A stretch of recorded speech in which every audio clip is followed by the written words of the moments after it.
में जुदाई होगी, तो कौन कहता है हम तुम में जुदाई होगी, ये हवा तो किसी दुश्मनों ने उड़ाई होगी। तो लीजिए मैं माइक पर गुलाम मसूद अजहर। जनाब सदर साहब, युवा क्लब चंगाईडी के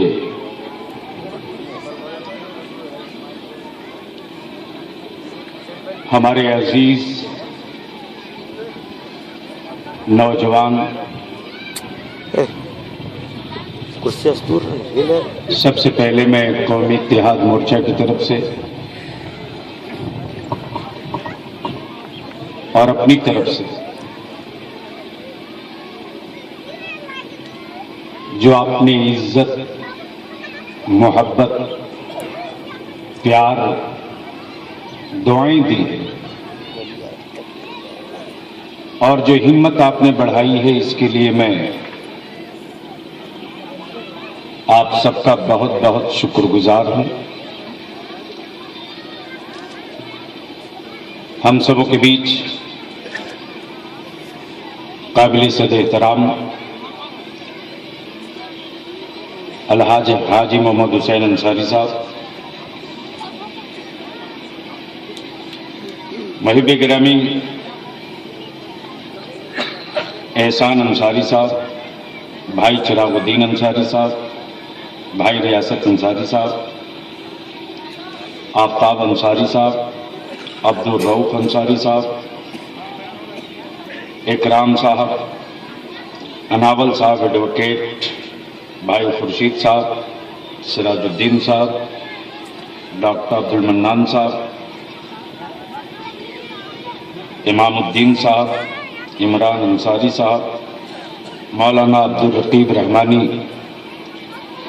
जो नवाडी में एक ग्राउंड लेवल की बैठक करके आप तक पहुंचे और जिसके कंधे पर मैंने एक बड़ा बोझ दिया और ये कहकर दिया है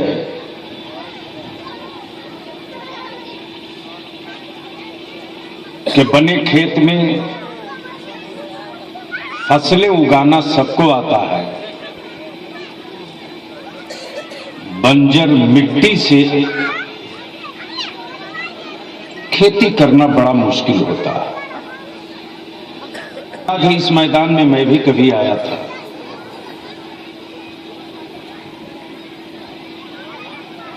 मेरी आंखों से न वो मकान छुपे हैं, न वो घर छुपे हैं, न दीवारें छुपी हैं। हाँ, कुछ चेहरे ऐसे हैं जो कल तक बलियावी को मोहब्बतें और मधुपुर तक पहुंचाने जाते थे, वो चेहरे आज शायद नहीं हैं। अल्लाह ताला मग़फ़िरत का सामान पैदा करे।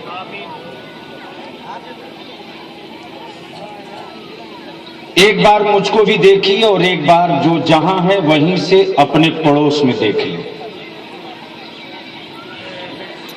आपके बगल में जो बच्चे खड़े हैं, जो जवान खड़े हैं, उनकी उम्र क्या है?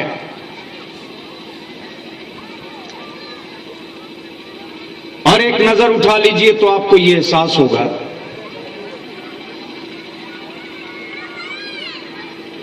कि 15 साल से लेकर के 30 साल वालों की संख्या ज्यादा है।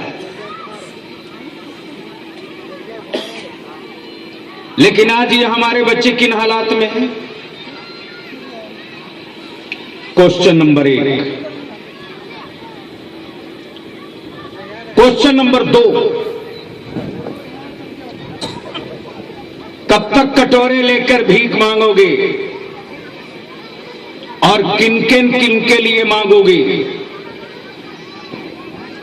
और किससे मांगोगे?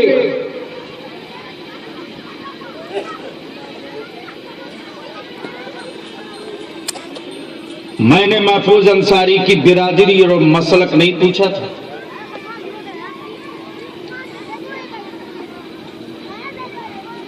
बगल में आपके इसी सारठ से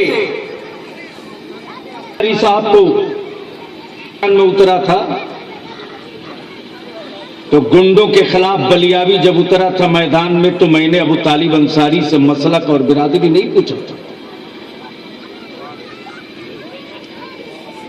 गवाह है हाजी हुसैन अंसारी।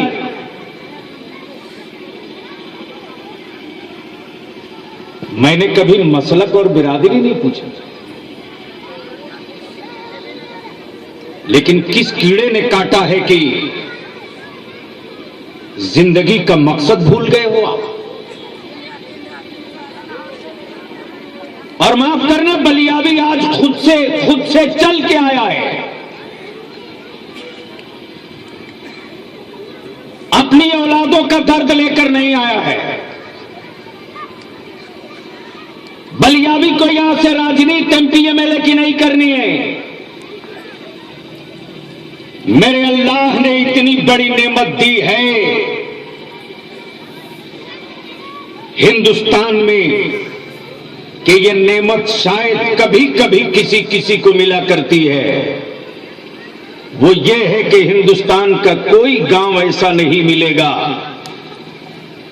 जहां बलियावी के लिए मेरी माओं के, मेरी बेटियों के दिलों में हमदर्दी के आंसू ना हो। ये ताकत, ये दौलत सबको नहीं मिलती।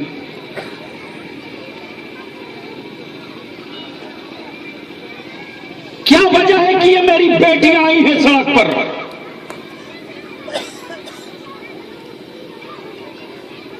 क्या वजह है साहब? क्या बलियावी को चेन्नई और गांव गांव, जामताड़ा, झारखंड के, बिहार के, इंडिया के कोने कोने में घूमना पड़ रहा है? कहीं तो दर्द है,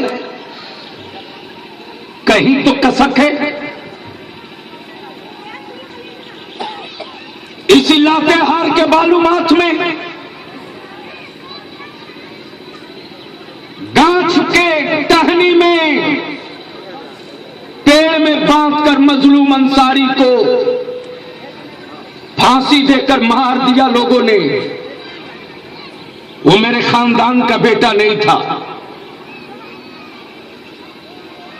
वो मेरा रिश्तेदार नहीं था। मुट्ठी भर उच्चकों ने मैन्युफैक्चर करके एक वीडियो वायरल किया और इसी जगह जामताड़ा में मिनहाज अंसारी को जुल्म के डंडे से मार दिया गया। कहां थे मसलक वाले? कहां थे अकीदे वाले? कहां थे ठेकेदार? मैं तो आपके ज़मीर की आवाज सुनने आया हूं। अगर ज़मीर में जिंदगी बाकी है और अब अपने लिए नहीं, अपने मुल्क और अपने मुल्क की शहरियत के लिए और अपनी कौम की औलादों के मुस्तकबिल के लिए अगर जिंदा हो और जिंदा रहने की तमन्ना है तो बलियावी के कांधे से कांधा मिला दो। आने वाले 1 सालों के अंदर हर जुल्म का हिसाब इसी मैदान में गिन के ले ले। चुप नहीं रहेंगे। 2 नंबर के हिंदुस्तानी नहीं है, 2 नंबर के इंडियन नहीं है। हमें किसी बाबा या किसी बड़े साहब से हमको हिंदुस्तान के सपूत होने का सबूत नहीं चाहिए। जब चाहो किसी मेरे बच्चे को पकड़कर आतंकवादी बना दो, हम चुप रहे, हम चुप रहे। मैंने पार्लियामेंट में आवाज उठाई है, डट के उठाया है। बताओ मोदी भाई, गौ रक्षा के नाम पर देश में आतंक फैलाने वाले के लिए कोई कानून नहीं है? मैंने क्वेश्चन किया है, बताइए विदेशों में बीफ भेजने वाली कंपनियां कौन है? उन कंपनियों का मालिक कौन है? हड्डी और आंख का सौदागर विदेशों में करने वाला सौदागरी करने वाला कौन है? हम जवाब मांग रहे हैं। दहशतगर्दी के नाम पर मेरे बच्चों को जब कोई चाहे उठा के जेल ठोक दे, मैं चिल्लाते रहा। आज भी हमारे बच्चे एक दो नहीं, 10-20 नहीं, हजारों की तादाद में जेल की सलाखों में बंद है। बलिया भी कहता है कि इनके खिलाफ सबूत लाओ। अगर ये भारत के दुश्मन है तो इनको फांसी दे दो। हम इतने कट्टर हैं अपने वतन के लिए कि उन दहशतगर्दों को हम अपने कब्रिस्तान में दफन भी नहीं होने देंगे। लेकिन अगर मेरे बच्चों को लावारिस समझकर दहशतगर्द बनाओगे तो हुकूमत की गर्दन ऐंठने में हम 1 मिनट देर भी नहीं करेंगे। हम दो हाथ करने की सलाहियत रखते हैं। तो लड़ाई छेड़े तो आप साथ देंगे कि मैदान छोड़ेंगे? लड़ाई छिड़ेगी तो साथ देंगे कि मैदान छोड़ेंगे? बिल्कुल क्लियर कट बोलिए, साथ देंगे या मैदान छोड़ेंगे? कितने लोग साथ देने वाले हो? ईमान से जरा हाथ उठा के बताओ। उठाए रखो और पड़ोस वाले को देख लो कि उनका हाथ कितना मजबूत है। जब उठा लिए हो दोनों हाथ उठा के मुट्ठी बांध लो। मुट्ठी बांध के उठाओ। मुट्ठी बांधे हो तो बोलो तुम्हारी शरीर में, तुम्हारे बदन में ताकत मिल रही है कि नहीं मिल रही है? अरे बोलो ना, मिल रही है कि नहीं मिल रही है? जोर से बोलो ना, डर क्यों रहे हो? मिल रही है कि नहीं मिल रही है? उठाए रखो। ताकत मिल रही है कि नहीं मिल रही है? कौमी इत्तेहाद मोर्चा की कुल पूंजी यही है। जिस दिन आपस में मुट्ठी बांध करके इकट्ठा हो जाओगे ना, आंख उठाने से पहले तेरी औलादों को 100 मर्तबा नजरों को सोचना पड़ेगा।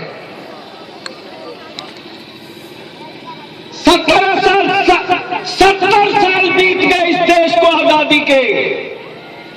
70 साल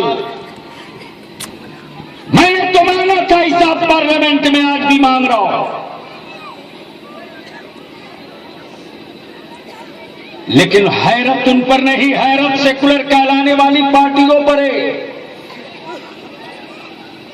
हाजी साहब माफ करेंगे, ये कड़वा सच है। हम होश में नहीं है और हम जुनून में भी नहीं है। हम जोश भी जानते हैं, होश भी जानते हैं। सेकुलर कहलाने वाले लोग जिनको हमने अपना सेकुलर समझकर वोट दिया, किसी भी पार्टी का एक लीडर नहीं खड़ा हुआ झारखंड विधानसभा में मजलूम अंसारी के कातिलों के खिलाफ एक मर्तबा किसी ने नहीं आवाज उठाई। चाहे हेमंत सोरेन हो, बाबूलाल मरांडी हो, सोनिया गांधी, राहुल, बाबूलाल मरांडी, सुदेश महतो, कोई हो,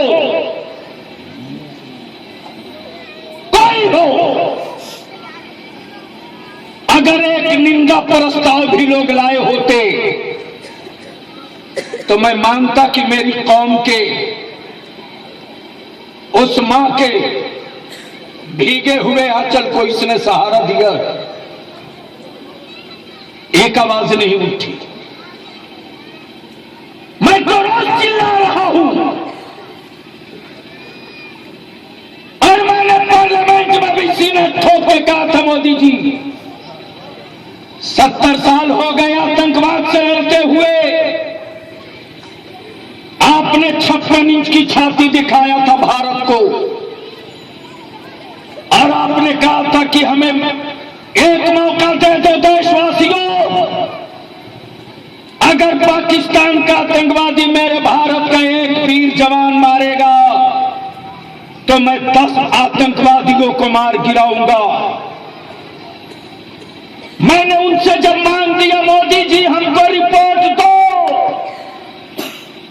अब तक कितने भारत के वीर जवान मारे गए और अब तक कितने आतंकवादी मारे गए, दोनों की संख्या बताओ। आज तक नहीं बता सके और किसी जन्म में ये नहीं बताएंगे। लेकिन बलियावी ने पार्लियामेंट में 2 शब्दों में कहा था, मोदी भाई लोहे से लोहा कटता है, गाजर से लोहा नहीं कटता है। एक मरतबा मौका दे दो मुसलमान के बच्चों को। और फौज में, आर्मी में, बीएसएफ में सिर्फ 30% हमारी कौम की औलादों को जगह दे दो।